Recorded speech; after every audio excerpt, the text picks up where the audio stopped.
ಆತ್ಮೀಯ ವೀಕ್ಷಕರೇ, VK news channel ಇವರ ಪ್ರಾಯೋಜಿತ ಕಾರ್ಯಕ್ರಮ ಶೈಕ್ಷಣಿಕ ಮಾರ್ಗದರ್ಶಿ. ಈ ಕಾರ್ಯಕ್ರಮದಡಿಯಲ್ಲಿ ಕರ್ನಾಟಕದಲ್ಲಿ ಶಿಕ್ಷಣ ಕ್ಷೇತ್ರದಲ್ಲಿ ಹಲವಾರು ಸುಧಾರಣೆಗಳಾಗ್ತಾಯಿದೆ. ಮೊಟ್ಟ ಮೊದಲ ಬಾರಿಗೆ ಖಾಸಗಿ ಅನುದಾನಿತ ಶಾಲೆಗಳ ಶಿಕ್ಷಕರ ವರ್ಗಾವಣೆಗೆ ಸರ್ಕಾರ ಅನುಮತಿ ಕೊಟ್ಟಿದೆ. ಶಾಲಾ ಆಡಳಿತ ಮಂಡಳಿ ಅವರು ತಮ್ಮಲ್ಲಿರತಕ್ಕಂಥ ಹೆಚ್ಚುವರಿ ಶಿಕ್ಷಕರನ್ನು ಅಥವಾ ಬೇರೆ ಶಿಕ್ಷಕರನ್ನ ವರ್ಗಾವಣೆ ಮಾಡಲು ಸಾಧ್ಯವಾಗುತ್ತೆ. ಪರಸ್ಪರ ವರ್ಗಾವಣೆಗೆ ಜಿಲ್ಲೆಯಿಂದ ಜಿಲ್ಲೆಗೆ, ಶಾಲಾ ಆಡಳಿತ ಮಂಡಳಿಯಿಂದ ಬೇರೆ ಆಡಳಿತ ಮಂಡಳಿ ಹೋಗಲು ಸರ್ಕಾರ ಅವಕಾಶ ಮಾಡಿಕೊಟ್ಟಿದೆ. BO, DDPI ಮತ್ತು ಜಾಯಿಂಟ್ ಡೈರೆಕ್ಟರ್ ಇವರ ಹಂತದಲ್ಲಿ ಈ ಕೆಲಸ ಆಗ್ತದೆ. ಏಪ್ರಿಲ್ ಇಂದ ಈ ಒಂದು ವರ್ಗಾವಣೆ ಒಂದು ಪ್ರಕ್ರಿಯೆ ಪ್ರಾರಂಭವಾಗಿದೆ. ಮೇ ಒಳಗೆ ಈ ಕಾರ್ಯಕ್ರಮ ಮುಗಿಯುತ್ತೆ. ಎರಡನೆಯದಾಗಿ ಶಿಕ್ಷಣದ ಹಕ್ಕು ಕಾಯ್ದೆ RTE ಇದರ ಒಂದು ಅರ್ಜಿಯನ್ನು ಕರೆದಿದ್ದಾರೆ. ಬಡವರು ಮತ್ತು ಪ್ರತಿಷ್ಠಿತ ಶಾಲೆಗಳಲ್ಲಿ ತಮ್ಮ ಮಕ್ಕಳನ್ನು ಓದಲು ಇಚ್ಛಿಸುವ ಪೋಷಕರಿಗೆ ಒಂದು ಸದಾವಕಾಶ. ಏಪ್ರಿಲ್ 5ರಿಂದ ಶಿಕ್ಷಣ ಹಕ್ಕು ಕಾಯ್ದೆ ಈ ಅಡಿಯಲ್ಲಿ RTEಯಲ್ಲಿ ಅರ್ಜಿಗಳನ್ನು ಸಲ್ಲಿಸಬಹುದು. ಮುಖ್ಯವಾಗಿ ಪೋಷಕರ ಒಂದು ಜಾತಿ ಪ್ರಮಾಣ ಪತ್ರ, ಆದಾಯ ಪ್ರಮಾಣ ಪತ್ರ ಮತ್ತು ಆಧಾರ್ ಕಾರ್ಡ್ ಇದು ಬೇಕಾಗುತ್ತದೆ. ಪ್ರತಿಯೊಬ್ಬರು ಕೂಡ ಈ ಒಂದು ಸರ್ಕಾರದ ಸೌಲಭ್ಯವನ್ನು ಪಡೆಯಬೇಕು ಮತ್ತು ತಮ್ಮ ಮಕ್ಕಳ ವಿದ್ಯಾಭ್ಯಾಸವನ್ನು ತಮ್ಮ ಒಂದು ಪ್ರತಿಷ್ಠಿತ ಶಾಲೆಗಳೇ ಪಡೆದುಕೊಳ್ಳಬಹುದು.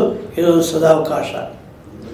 ಮೂರನೇದಾಗಿ ಈ ಒಂದು ಶಿಕ್ಷಕರ ಒಂದು ವರ್ಗಾವಣೆಯಲ್ಲಿ ಬದಲಾವಣೆಗಳಾಗ್ತಾಯಿದೆ. ಹಾಗೆ ಇವತ್ತು ನಮ್ಮಲ್ಲಿ ಶಾಲೆಗೆ ಸೇರಿಸಲು ವಯೋಮಿತಿ ಸಡಿಲಿಕೆ ಇದು ತುಂಬ ಗಂಭೀರವಾದ ಸಮಸ್ಯೆ ಆಗಿದೆ. ಪ್ರತಿಯೊಬ್ಬ ಮಗು ಕೂಡ 6 ವರ್ಷಗಳು ತುಂಬಿರಬೇಕು ಜೂನ್ 1ರಂದು. ಇದು 15 ಲಕ್ಷ ವಿದ್ಯಾರ್ಥಿಗಳಿಗೆ ಅನಾನುಕೂಲಕರವಾಗಿದೆ. ಇದರ ಬಗ್ಗೆ ಪೋಷಕರು ಮತ್ತು ಸಂಘ ಸಂಸ್ಥೆಗಳವರು ಶಿಕ್ಷಣ ಸಚಿವರು ಮನವಿಯನ್ನು ಕೊಟ್ಟಿರ್ತಾರೆ. ಸರ್ಕಾರವು ಕೂಡ ಶಿಕ್ಷಣ ಸಲಹಾ ಸಮಿತಿ, NITI Aayog, state education policy ಇದರ ಒಂದು ಸಹಕಾರವನ್ನು ಹೇಗೆ ಎನ್ನುವುದನ್ನು ಒಂದು ಅಭಿಪ್ರಾಯವನ್ನು ಕೇಳಿದೆ. ಶಾಲಾ ಒಕ್ಕೂಟಗಳು ಈ ವಯೋಮಿತಿ ಸಡಿಲಿಕೆಯನ್ನು ಮಾಡಬಾರದು ಇದು ಅಂತ ಅವರ ಒಂದು ಒತ್ತಾಯ. ಇಲ್ಲಿ ಸರ್ಕಾರ ಮತ್ತು ಶಾಲಾ ಒಕ್ಕೂಟ, ಶಾಲಾ ಶಿಕ್ಷಣ ಮತ್ತು ಸರ್ಕಾರದ ಒಂದು ಪೋಷಕರ ಒಂದಕ್ಕೆ ಸೂಕ್ತವಾದ ಸಮಾಧಾನ ಬೇಕು. ಇದುವರೆಗೆ ಮಕ್ಕಳ ವಯಸ್ಸಿನ ದಾಖಲಾತಿಗೆ 6 ಸಲ ತಿದ್ದುಪಡಿಯಾಗಿದೆ. 5 ತಿಂಗಳು 5 ವರ್ಷ 10 ತಿಂಗಳು ಹಾಗೆ ಇದರ ಅವಕಾಶವಿತ್ತು. ಆದರೆ ಈಗ ಶಿಕ್ಷಣ ನೀತಿ ಪ್ರಕಾರ 6 ವರ್ಷ ಕಡ್ಡಾಯವಾಗಿ ತುಂಬಿರಬೇಕು ಎಂಬುದು ಇದು ಗೊಂದಲ. ಮಕ್ಕಳ ಭವಿಷ್ಯ ಸರ್ಕಾರ ಸಹಾನುಭೂತಿಯಿಂದ 15 ಲಕ್ಷ ಮಕ್ಕಳ ಭವಿಷ್ಯ ಮತ್ತು ತಾಯಿ ತಂದೆಯರ ಒಂದು ಆತಂಕ ನಿವಾರಣೆ ಆಗಬೇಕು. UKG ಓದೋ ಮಕ್ಕಳು ಅದೇ UKGಯಲ್ಲಿ ಓದಬೇಕಾಗುತ್ತದೆ. ಈ ವರ್ಷವೂ ಕೂಡ ಕೇವಲ 1 ದಿನ ವ್ಯತ್ಯಾಸವಿದ್ದರೂ ಕೂಡ ಈ ಒಂದು ಪ್ರವೇಶಕ್ಕೆ 1ನೇ ತರಗತಿ ಅವಕಾಶವಿಲ್ಲ. ಇದರ ಬಗ್ಗೆ ಗಂಭೀರವಾದ ಚಿಂತನೆ ಮಾಡಬೇಕು. ನಮ್ಮ ಶಾಸಕರು ಮತ್ತು MLCಗಳೇನು ಆಯ್ಕೆಯಾಗಿದ್ದಾರೆ, ಶಿಕ್ಷಣ ಕ್ಷೇತ್ರದಿಂದ 7 ಜನ ಇದ್ದಾರೆ, ಪದವೀಧರ ಕ್ಷೇತ್ರದಿಂದ 7 ಜನ ಇದ್ದಾರೆ. ಅವರು ಈ ಸಮಸ್ಯೆಗೆ ಸೂಕ್ತವಾದ ಸಲಹೆಯನ್ನು ಸರ್ಕಾರಕ್ಕೆ ನೀಡಬೇಕು. ಮತ್ತೊಂದು ಶಾಲಾ ವಿಷಯದಲ್ಲಿ ಸುಧಾರಣೆ. ಯಾರು ಇದುವರೆಗೆ ಶಾಲೆ ನಡೆಸ್ತಾ ಇದ್ದಾರೆ ಅವರು ಹೆಚ್ಚುವರಿ ತರಗತಿಗಳನ್ನು ಸೆಕ್ಷನ್ ಮಾಡ್ಕೋಬೇಕಾದ್ರೆ ಅರ್ಜಿಯನ್ನು ಕರೆದಿದ್ದಾರೆ. ಪ್ರಾಥಮಿಕ ಶಾಲೆಗೆ 5,000 ಶುಲ್ಕ ಸಂದಾಯ ಮಾಡಿ, ಪ್ರೌಢಶಾಲೆಗೆ 10,000 ಶುಲ್ಕ ಸಂದಾಯ ಮಾಡಿ ಹೆಚ್ಚುವರಿ ಸೆಕ್ಷನ್ ಅಥವಾ ವಿಭಾಗಗಳನ್ನು ತೆರೆಯಲು ಅವಕಾಶ ಮಾಡಿಕೊಟ್ಟಿದೆ. ಇದರ ಉಪಯೋಗವನ್ನು ಶಾಲಾ ನಡೆಸ್ತಕ್ಕಂಥ ಶಾಲಾ ಆಡಳಿತ ಮಂಡಳಿಯವರು ಪಡೆಯಬಹುದು. ಮತ್ತೊಂದು ಶಿಕ್ಷಕರ ವರ್ಗಾವಣೆಗೆ ಸರ್ಕಾರ ಅನುಮತಿ ನೀಡಿದೆ. ಇದರ ಉಪಯೋಗವನ್ನು ಕೂಡ ಎಲ್ಲ ಶಿಕ್ಷಕರು ಪಡೆಯಬೇಕು. ಈ ವರ್ಷ LKG, UKG ಅಂಗನವಾಡಿಯಲ್ಲಿ ಅನುದಾನದ ಕೊರತೆಯಾಗಿದೆ. ಇನ್ನೂ ಅದಕ್ಕೆ ಪ್ರಾರಂಭಕ್ಕೆ ಸರ್ಕಾರದ ಅನುದಾನ ಬಂದಿಲ್ಲ. ಆದ್ದರಿಂದ ಈ LKG UKG ಪ್ರಾರಂಭದ್ದು ಸ್ವಲ್ಪ ತಡವಾಗ್ತಾ ಇದೆ. ಮುಂದಿನ ಶೈಕ್ಷಣಿಕ ವರ್ಷದಿಂದ 8ನೇ ತರಗತಿಯಿಂದ 12ನೇ ತರಗತಿವರೆಗೆ ಲೈಂಗಿಕ ಶಿಕ್ಷಣವನ್ನು ನೀಡಲು ಸರ್ಕಾರ ಸಿದ್ಧವಾಗುತ್ತಿದೆ. DSCRTC ಇದರ ಒಂದು ಪಠ್ಯಪುಸ್ತಕ ಟೆಕ್ಸ್ಟ್ ಬುಕ್ ರಚನೆ ಮಾಡ್ತಾ ಇದೆ. PUC ಮೌಲ್ಯಮಾಪನ ಕಾರ್ಯ ಮುಗಿತಾ ಇದೆ. ಏಪ್ರಿಲ್ 2ನೇ ವಾರ PUC ಫಲಿತಾಂಶ ಪ್ರಕಟವಾಗಲಿದೆ. SLC ಪರೀಕ್ಷೆಯ ಒಂದು ಮೌಲ್ಯಮಾಪನ ಕಾರ್ಯವು ಕೂಡ ಏಪ್ರಿಲ್ 11ರಿಂದ ಪ್ರಾರಂಭವಾಗ್ತಿದೆ. ಅದು ಕೂಡ ಒಂದು ತಿಂಗಳ ಒಳಗಡೆ SLC ಫಲಿತಾಂಶ ಕೂಡ ಬರುತ್ತದೆ. ಶಿಕ್ಷಣದಲ್ಲಿ ಮುಂದಿನ ವರ್ಷದಿಂದ ಮಕ್ಕಳ ಹಾಜರಾತಿಯನ್ನು ಆರ್ಟಿಫಿಷಿಯಲ್ ಇಂಟೆಲಿಜೆನ್ಸಿ ಕೃತಕ ಬುದ್ಧಿಮತ್ತೆ ದ್ವಾರ ಮೊಬೈಲ್ ತಂತ್ರಜ್ಞಾನದ ಮೂಲಕ ಹಾಜರಾತಿಯನ್ನು ನಡೆಸಲಾಗುತ್ತದೆ. ಪ್ರಾಥಮಿಕ ಶಾಲೆ, ಪ್ರೌಢಶಾಲೆ, ಸರ್ಕಾರ ಮತ್ತು ಅನುದಾನಿತ ಶಾಲೆಗಳಲ್ಲಿ ಹಾಜರಾತಿಯ ನಿಯಮ ಬದಲಾವಣೆ ಆಗ್ತಾ ಇದೆ. ಮತ್ತೊಂದು ಅತ್ಯಂತ ಶಾಕ್ ನೀಡ್ತಕ್ಕಂಥ ವಿಷಯ ಅಂದರೆ, ಈಗ ಯಾರು ಶಾಲಾ ಕಾಲೇಜು ನಡೆಸ್ತಾ ಇದ್ದಾರೆ, ಯಾರು ವಿದ್ಯಾರ್ಥಿಗಳಿದ್ದಾರೆ, ಅವರಿಗೆ ಮುಂದಿನ ಶೈಕ್ಷಣಿಕ ವರ್ಷದಿಂದ ಸ್ವಲ್ಪ ಅಡೆತಡೆಯಾಗೋದಕ್ಕೆ ಸಾಧ್ಯತೆ ಇದೆ. ಕಾರಣ, ಹೊರ ರಾಜ್ಯದಿಂದ ನಮ್ಮಲ್ಲಿ ವಿದ್ಯಾರ್ಥಿಗಳು ಉನ್ನತ ಶಿಕ್ಷಣಕ್ಕೆ ಬರ್ತಾಯಿದ್ರು, ಪ್ರಮುಖವಾಗಿ ಕೇರಳದಿಂದ. ಆದರೆ ಈ ಮುಂದಿನ ಸಾಲಿನಿಂದ ಕೇರಳದಲ್ಲಿ ಮಕ್ಕಳು ಅಲ್ಲೇ ಹೊಸ ವಿಶ್ವವಿದ್ಯಾಲಯ ಪ್ರಾರಂಭ ಆಗೋದಕ್ಕೆ ಸರ್ಕಾರ ಅನುಮತಿ ಕೊಟ್ಟಿದೆ. ಖಾಸಗಿ ವಿಶ್ವವಿದ್ಯಾಲಯಗಳನ್ನು ಕೇರಳದಲ್ಲಿ ಪ್ರಾರಂಭ ಮಾಡಲು ಎಲ್ಲ ಸಿದ್ಧತೆಗಳಾಗಿದೆ. ಆದ್ದರಿಂದ ಅಲ್ಲಿಯ ವಿದ್ಯಾರ್ಥಿಗಳು ಅಲ್ಲೇ ಶಿಕ್ಷಣ ಪಡೆಯುತ್ತಾರೆ. ಇದರಿಂದ ನಮ್ಮ ರಾಜ್ಯದ ಕಾಲೇಜುಗಳಿಗೆ ಮತ್ತು ಶಿಕ್ಷಣ ಸಂಸ್ಥೆಗಳಿಗೆ ಇದರ ಹೊಡೆತ ಗ್ಯಾರಂಟಿ ಆಗುತ್ತೆ. ಶಿಕ್ಷಣದಲ್ಲಿ ಕೆಲವು ಬದಲಾವಣೆ, ಕೆಲವು ಅಸಲಿ ನಕಲಿ ಅಂತ ಕೂಡ ನಾವು ಕರೀಬೋದು. ಈ ಡಿಪ್ಲೊಮಾ ಕೋರ್ಸ್ಗಳಲ್ಲಿ ಸಂಜಯ್ ಕಾಲೇಜಿನಲ್ಲಿ ದುಡ್ಡು ಕೊಟ್ಟು ಡಿಪ್ಲೊಮಾ ಪಡೆದಿದ್ದಾರೆ, ಸಾರಿಗೆ ಇಲಾಖೆಯಲ್ಲಿ ಕೆಲಸವನ್ನು ಪಡೆದಿದ್ದಾರೆ. ಅಂಥವರ ನೈಜ ಒಂದು ಪಟ್ಟಿಯನ್ನು ತಯಾರಿಸಲು ನಮ್ಮ ಸಾರಿಗೆ ಸಚಿವರು ಸೂಚಿಸಿರುತ್ತಾರೆ. ಸಂಜಯ್ ಕಾಲೇಜಿನಲ್ಲಿ ಓದುತ್ತಿದ್ದೇನೆ ಎಂದು ತಿಳಿಸಿ ಅನುಮತಿಯೊಂದಿಗೆ ಅಲ್ಲಿ ಯಾವುದೇ ಇದನ್ನು ಪಡೆಯದೆ ಆ ಡಿಪ್ಲೊಮಾ ಕೋರ್ಸನ್ನು ಮುಗಿಸಿ ಒಂದು ಸರ್ಟಿಫಿಕೇಟ್ ಪಡೆದು ಈಗ ಇಲಾಖೆಯಲ್ಲಿ ಕೆಲಸವನ್ನು ಮಾಡ್ತಾ ಇದ್ದಾರೆ. ಇದರ ಬಗ್ಗೆ ಕೂಲಂಕುಷ ತನಿಖೆ ಆಗಬೇಕು. ಮತ್ತೊಂದು ವಿವಾದ ಅಂದರೆ ಫಾರ್ಮರ್ಸಿ ಡಿಪ್ಲೊಮಾ ಇನ್ ಫಾರ್ಮರ್ಸಿ. ಈ ವಿಭಾಗದಲ್ಲಿ ಕೂಡ ಒಂದು ಅವ್ಯವಹಾರ ತುಂಬ ಬೆಳಕಿಗೆ ಬಂದಿದೆ. ಸುಮಾರು 8 ಜನ ಅಧಿಕಾರಿಗಳನ್ನು ಸಸ್ಪೆಂಡ್ ಮಾಡಿದ್ದಾರೆ. ಅಕ್ರಮವಾದ ಒಂದು ಮಾಹಿತಿ, ಅಕ್ರಮವಾದ ಭ್ರಷ್ಟಾಚಾರದ ಹಗರಣದಲ್ಲಿ ಇದು ಡಿ-ಫಾರ್ಮಾ ಕೂಡ ಇವತ್ತು ಒಂದು ಗೊಂದಲದಲ್ಲೇ ಇದೆ.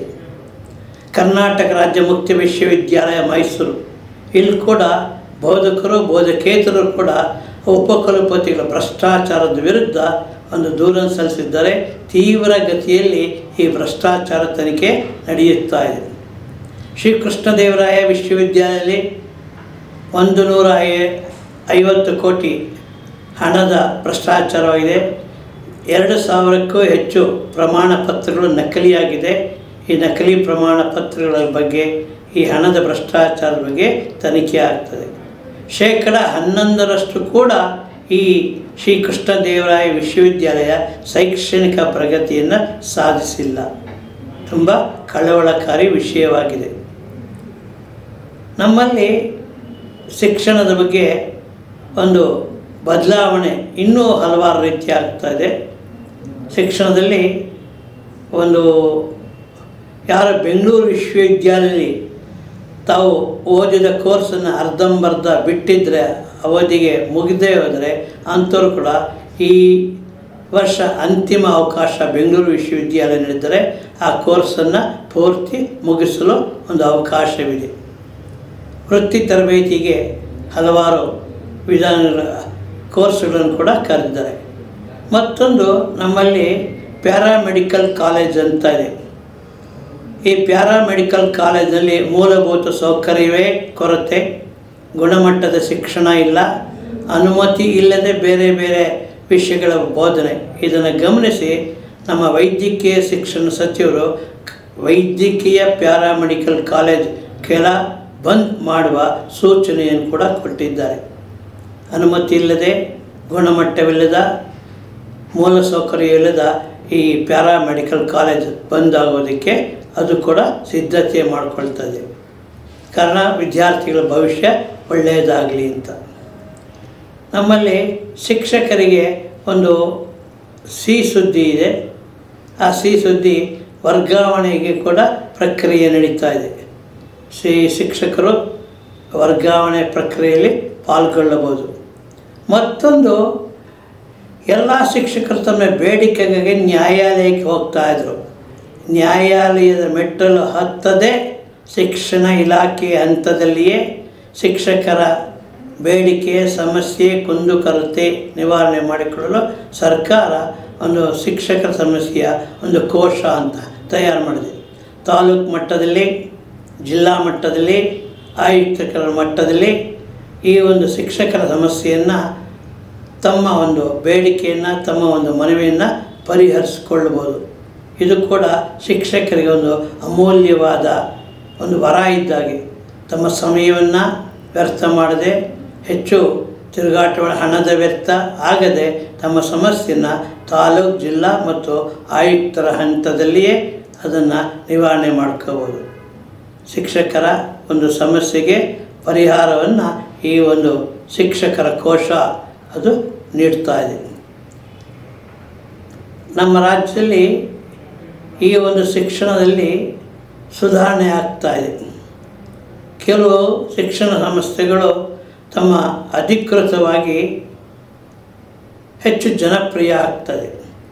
ಮತ್ತೊಂದು ದುರಂತ ಅಂದರೆ, ಕಡಿಮೆ ಫಲಿತಾಂಶ ಬರುತ್ತದೆ ಎಂದು ತಿಳಿದು ಬೆಳ್ತಂಗಡಿಯ ಸರ್ಕಾರಿ ಪ್ರೌಢಶಾಲೆಯ 2 ವಿದ್ಯಾರ್ಥಿನಿಗೆ ಪರೀಕ್ಷೆಗೆ ಹಾಜರಾಗಲು ಅವಕಾಶ ನೀಡದೆ, ಅವರ ಹಾಜರಾತಿ ಪ್ರಮಾಣ ಪತ್ರವನ್ನು, ಅಡ್ಮಿಷನ್ ಟಿಕೆಟ್ ನೀಡದೆ ಸತಾಯಿಸಿದ್ದಾರೆ.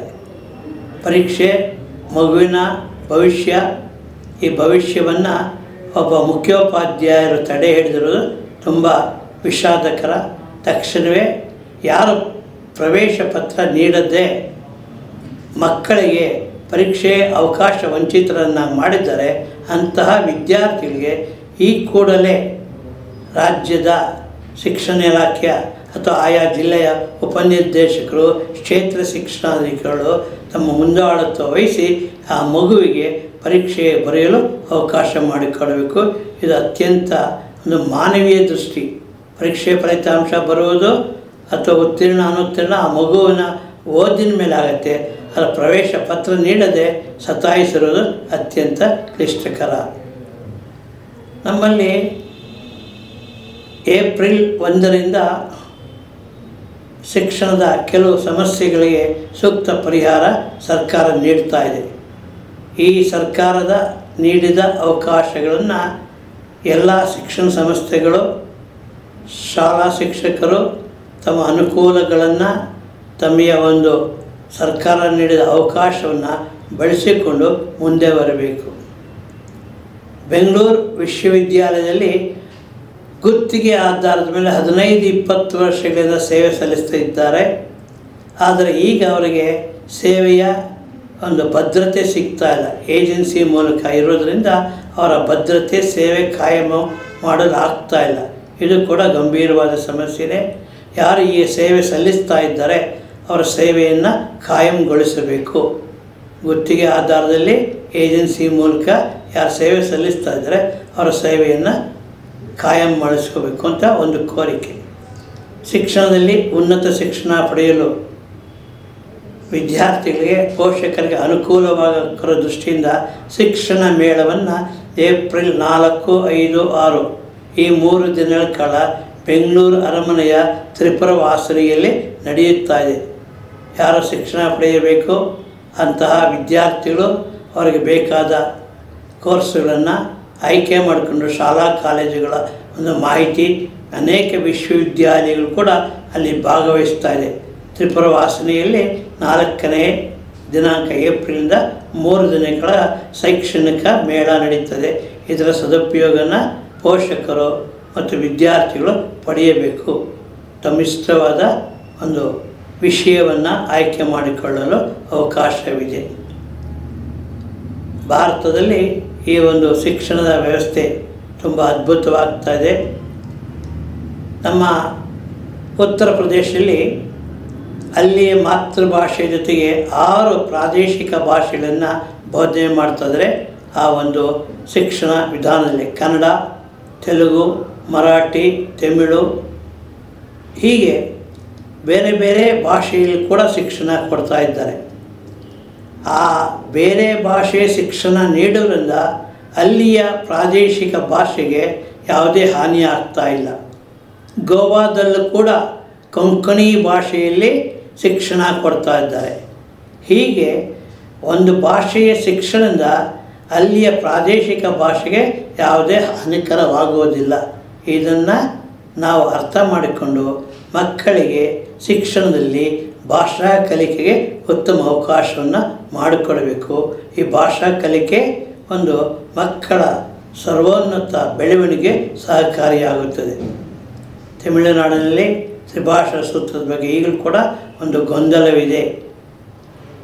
ಒಂದು ವರದಿ ಸಿಕ್ಕಿದೆ. ಆ ವರದಿಯಂತೆ ಸ್ಟಾಲಿನ್ ಮುಖ್ಯಮಂತ್ರಿಯವರ ಕುಟುಂಬದ ಶಾಲೆಗಳಲ್ಲಿ ಹಿಂದಿಯನ್ನು ಕೂಡ ಕಲಿಸ್ತಾ ಇದ್ದಾರೆ. ಹಿಂದಿ ಬೇಡ ಅನ್ನುವುದು ಸರ್ಕಾರದ ವಿರೋಧವಿದೆ. ಆದರೆ ಮುಖ್ಯಮಂತ್ರಿಗಳ ಒಂದು ಕೌಟುಂಬ್ಯದ ಶಾಲೆಗಳಲ್ಲಿ ಹಿಂದಿ ಭಾಷೆಯನ್ನು ಕೂಡ ಕಲಿಸ್ತಾ ಇದ್ದಾರೆ. ಆದ್ದರಿಂದ ಇಲ್ಲಿ ಸರ್ಕಾರ ಮಕ್ಕಳಿಗೆ ಭಾಷೆ ಕಲಿಕೆಗೆ ಅವಕಾಶ ಮಾಡಿಕೊಡಬೇಕು. ಮತ್ತೊಂದು, ನಮ್ಮ ನರ್ಸಿಂಗ್ ಕಾಲೇಜುಗಳಲ್ಲಿ ವಿದೇಶಿ ಭಾಷೆಗಳ ಕಲಿಕೆಗೆ ಅವಕಾಶ ಮಾಡಿಕೊಡ್ತದೆ. ಪ್ರತಿಯೊಂದು ನರ್ಸಿಂಗ್ ಕಾಲೇಜಲ್ಲಿ ಕೂಡ ವಿದೇಶಿ ಭಾಷೆಗಳನ್ನು ಕಲಿಯೋದಕ್ಕೆ ಈ ರಾಜ್ಯ ಸರ್ಕಾರ ಅನುಮತಿಯನ್ನು ನೀಡ್ತಾ ಇದೆ. ಇದರ ಪ್ರಯೋಜನ ಪ್ರತಿಯೊಬ್ಬರು ಕೂಡ ವೈದ್ಯಕೀಯ ವೃತ್ತಿಯಲ್ಲಿ ಬರತಕ್ಕಂಥ ನರ್ಸಿಂಗ್ ವಿದ್ಯಾರ್ಥಿಗಳೇ ಇದರ ಸದುಪಯೋಗ ಆಗುತ್ತದೆ. ರಾಜ್ಯದಲ್ಲಿ ಉತ್ತಮವಾದ ಒಂದು ಶೈಕ್ಷಣಿಕ ಬೆಳವಣಿಗೆ ನಡೀತಾ ಇದೆ. ಈ ಬೆಳವಣಿಗೆ ಪೂರಕವಾದ ಅಂಶಗಳನ್ನು ತಿಳಿದು ಶಾಲಾ ಕಾಲೇಜು ನಡೆಸುತ್ತಿರುವವರು ಮತ್ತು ವಿದ್ಯಾರ್ಥಿಗಳು ತಮ್ಮ ಒಂದು ಭವಿಷ್ಯವನ್ನು ರೂಪಿಸಿಕೊಳ್ಳುವುದು. ಶಾಲೆ ವಿಭಾಗದ ಹೆಚ್ಚುವರಿ ತರಗತಿ, ಶಾಲಾ ಶಿಕ್ಷಣ ವರ್ಗಾವಣೆ ಮತ್ತು ಶಾಲಾ ಫಲಿತಾಂಶ ಎಲ್ಲವೂ ಕೂಡ ಉತ್ತಮವಾಗ್ತದೆ. ಇದರ ಸದುಪಯೋಗವನ್ನು ಪ್ರತಿಯೊಬ್ಬರು ಪಡೆದುಕೊಳ್ಳಬೇಕು. ಹೀಗೆ ಹೇಳುತ್ತಾ ಈ ಒಂದು ಶೈಕ್ಷಣಿಕ ಮಾರ್ಗದರ್ಶಿ ಕಾರ್ಯಕ್ರಮವನ್ನು ಮುಕ್ತಾಯಗೊಳಿಸ್ತಾ ಇದ್ವಿ. ಮುಂದಿನ ಒಂದು ಶೈಕ್ಷಣಿಕ ಮಾರ್ಗದರ್ಶಿಯಲ್ಲಿ ಶಾಲಾ ಕಾಲೇಜುಗಳ ಒಂದು ಪ್ರವೇಶ ಅವಕಾಶವನ್ನು ಯಾವ ರೀತಿ ಪಡಿಬೇಕು, ಶಾಲಾ ಕಾಲೇಜಲ್ಲಿ ಯಾವ ಸೌಲಭ್ಯ ಇರಬೇಕು, ಪೋಷಕರಿಗೆ ಆ ಒಂದು ಸೌಲಭ್ಯದ ವಿವರಗಳನ್ನು ನೀಡುತ್ತಾ ಮುಂದಿನ ಶೈಕ್ಷಣಿಕ ಮಾರ್ಗದರ್ಶಿ ಕಾರ್ಯಕ್ರಮವನ್ನು ಮುಂದುವರಿಸ್ತೀವಿ. ಹಾಗೆ ಪ್ರತಿಯೊಬ್ಬ ಪಾಲಕರು ಕೂಡ ಈ ಒಂದು ಸುದ್ದಿಯನ್ನು ವೀಕ್ಷಿಸುತ್ತಿರುವರು ತಮ್ಮ ಅಕ್ಕಪಕ್ಕದ ಸ್ನೇಹಿತರಿಗೆ, ಬಂಧುಗಳಿಗೆ ಈ ಬದಲಾವಣೆಯಾದ ಶೈಕ್ಷಣಿಕ ಮಾಹಿತಿಯನ್ನು ನೀಡಿ ಇದರ ಉಪಯೋಗವನ್ನು ಎಲ್ಲರೂ ಪಡೆಯುವಂತೆ ಮಾಡಬೇಕು. ಮತ್ತು ಸಾಧಕರು ಕೂಡ ತಮ್ಮ ಸಾಧನೆಯ ಒಂದು ವೇದಿಕೆಯಾಗಿ ಈ ಒಂದು VK ನ್ಯೂಸ್ ಚಾನಲ್ ಬಂದಿದೆ. ಸಾಧಕರು ತಮ್ಮ ಸಾಧನೆಗಳ ಮಾಹಿತಿಯನ್ನು VK ನ್ಯೂಸ್ ಚಾನಲ್ ಮುಖಾಂತರ ನೀಡಿ ಪ್ರತಿಭೆಯನ್ನು ಅನಾವರಣಗೊಳಿಸಬಹುದು.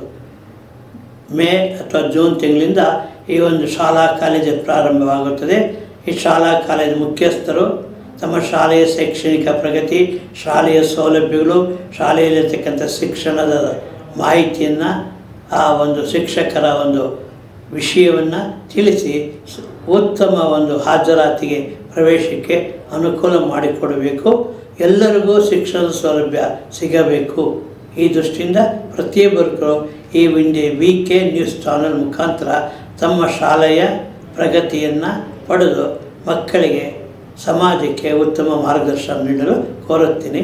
ಇಂತಿ ನಮಸ್ಕಾರಗಳು. ದೇಶ ವಿದೇಶಗಳಿಗೆ ಹಾಗೂ ಪ್ರೇಕ್ಷಣೀಯ ಸ್ಥಳಗಳಿಗೆ ಅತ್ಯುತ್ತಮವಾದ ಟ್ರಾವೆಲ್ಸ್ ಅಂದರೆ ಅದು Vikram travels and resort India private limited. 1981ರಿಂದ ತನ್ನದೇ ಆದಂಥ ಶೈಲಿಯಲ್ಲಿ ವಿಶೇಷವಾಗಿ ಸಾರ್ವಜನಿಕರಿಗೆ ಅತ್ಯುತ್ತಮ ಸೇವೆ ನೀಡುತ್ತಿರುವ Vikram travels and resorts India private limited. ಪ್ರೇಕ್ಷಣೀಯ ಸ್ಥಳಗಳು ಹಾಗೂ ದೇಶ ವಿದೇಶಗಳಲ್ಲಿ ನಿಮ್ಮ ಪ್ರವಾಸ ಅತ್ಯುತ್ತಮ ಟ್ರಾವೆಲ್ಸ್ಗಾಗಿ ಹಿಂದೆ ಸಂಪರ್ಕಿಸಿ. Vikram travels and resorts India private limited. ಹೆಚ್ಚಿನ ಮಾಹಿತಿಗಾಗಿ ಸಂಪರ್ಕಿಸಿ 9611375852. 9880725851 08023461222 ಹಾಗೂ 234626660.